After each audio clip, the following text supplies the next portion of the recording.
Happy Sabbath po mga kapatid. Kumusta na kayo? Nakalipas po ang buwan ng Nobyembre. Ngayon po ay auno na. Unang araw ng buwan ng Disyembre. Kumusta po ang inyong sanlinggo? Kumusta po ang inyong isang buwan?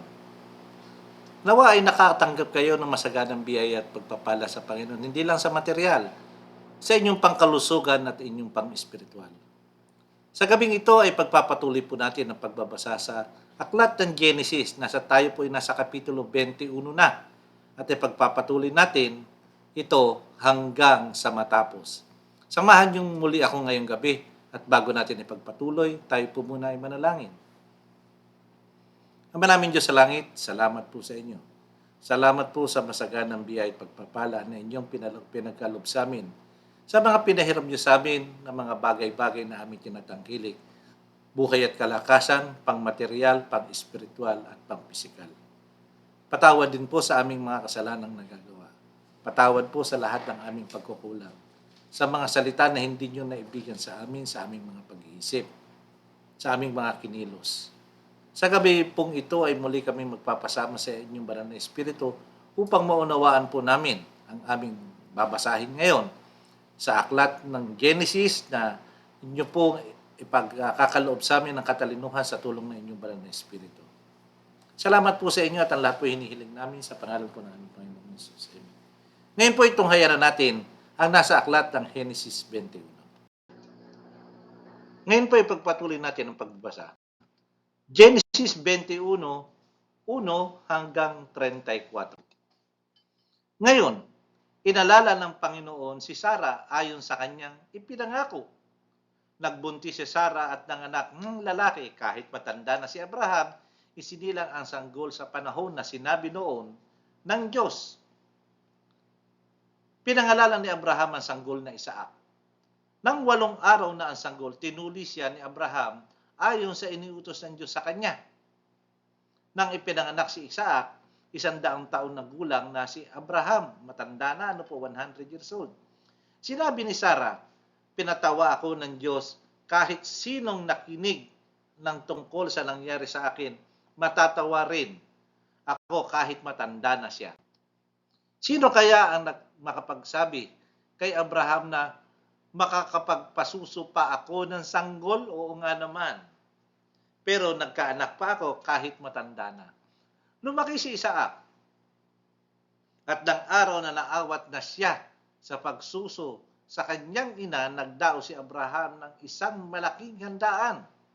Isang araw nakita ni Sarah na tinutukso ni Ismael si Isaac. Si Ismael po, yun ang naging anak ni Abraham doon sa kanilang alipin na si Hagar. Ano po? Kaya sinabi ni Sarah kay Abraham, palayasin mo ang babaeng alipin at ang anak niya, dahil ang anak ng babaeng alipin ay hindi maaaring makibahagi sa mamanahin ng anak kong si Isaac. Labis ito ang kinalungkot ni Abraham. Siyempre nga naman, anak niya yun. Hindi bali yung nanay, yung anak niya. Dahil anak din niya si Ismael, yun nga po.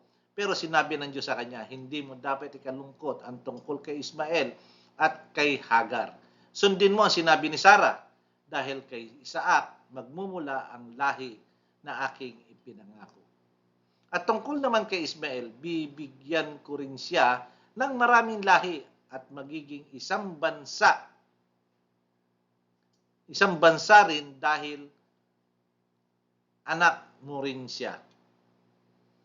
Kinabukasan maagang kumuha si Abraham ng pagkain at tubig na nakalagay sa sisidlang balat at inilagay niya ito sa balikat ni Hagar. Pagkatapos umalis si Hagar kasama ang kanyang anak, naglakbay sila ng ilang ng Berseba na hindi alam kung saan pupunta. Napakahirap nun.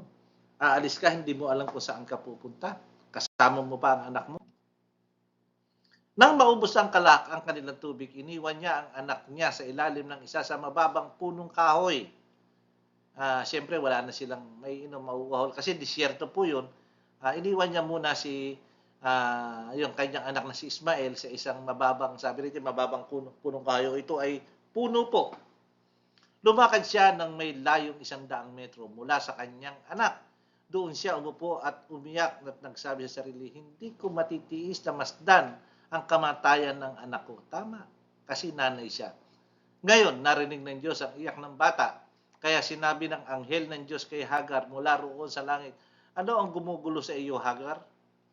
Huwag kang matakot, narinig ng Diyos ang iyak ng anak mo. Tumayo ka at ibangon mo ang bata dahil gagawin kong malaking bansa ang kanyang mga lahi. Pagkatapos ay may ipinakita ang Diyos sa kanya na isang balon. Pumunta siya roon at nilagyan ng tubig ang sisidlan. Pagkatapos pinainom niya ang kanyang anak. Hindi pinabayaan ng Diyos si Ismael hanggang sa lumaki ito. Doon siya tumira sa ilang ng Paran at naging isa siyang mahusay na mamamana, mga ngaso ibig sabihin, hunter. Dumating ang panahon na pinapag-asawa siya ng kanyang ina sa isang Ehipsyo. Nang panahong iyon, pumunta si Abimelech kay Abraham kasama ang commander ng mga sundalo niya na si Pikol. Sinabi ni Abimelech kay Abraham, tinutulungan ka talaga ng Diyos sa lahat ng ginagawa mo. Kaya mangako ka rito sa pangalan ng Diyos na hindi mo ako pagtataksilan, pati na ang aking mga lahi. Ipakita mo ang kabutihan mo sa akin at sa lugar na ito na tinitirhan mo ngayon, tulad din ng ipinakita ko kabutihan sa iyo. Sumagot si Abraham, sinusumpa ko. Pero dumaing si Abraham kay Abimelech tungkol sa balon na inagaw ng mga alipin niya. Sinabi ni Abimelech, ito po yung Abimelech, ito yung hari, hindi ko alam kung sino ang gumawa niyan. Hindi mo naman ako sinabihan.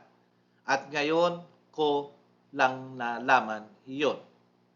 Kaya kumuha si Abraham ng mga tupa at baka at ibinigay niya kay Abimelech pagkatapos gumawa silang dalawa ng kasunduan.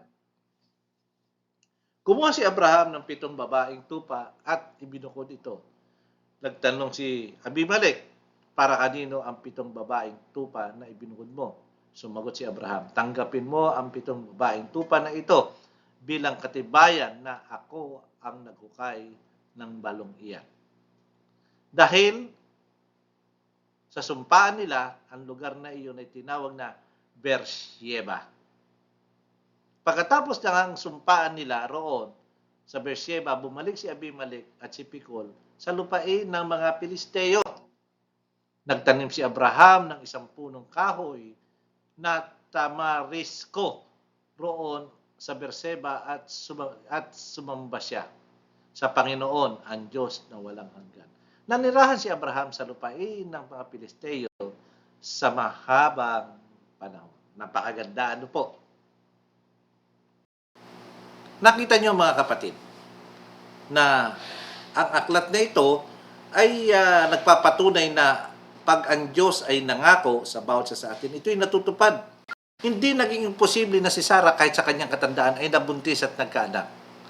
Marami pang ginawa ang Panginoon kay Abraham at kay Sarah. Sa ating pagtatapos, tayo po muna ay manalangin. Ama namin Diyos sa langit, salamat po sa inyo. Salamat po sa isang istoryang napakaganda. Salamat po at kami po'y binigyan nyo ng inspirasyon na kayo po ay pag nangako ay tinutupad nyo para sa amin basta't maging tapat lamang po kami. Pagpalain nawa po din nyo ang mga nakinig at nanood sa gabing ito na sana po ay maging inspirasyon po namin ito sa aming buhay at may pamahagi namin sa iba. Sa araw na Sabat na ito, Ama, ay hihiling po kami ng basbas buhat sa inyo hanggang sa matapos ang araw ng Sabat na ito, hanggang sa kinabukasan na kami po pupunta sa inyong bahay-sambahan upang purihin at sambahin kayo. Maraming salamat po at ang lahat po hinihiling namin sa pangalan po namin Panginoon Jesus. Amen. Okay mga kapatid, bukas ay magkita-kita tayo sa ating bahay-sambahan upang tayo ay magkaroon ng katampatang pagsamba para sa ating mahal na Ama na nasa langit. Muli po ako'y bumabati sa inyo na Happy Sabat at magandang gabi sa inyo lahat.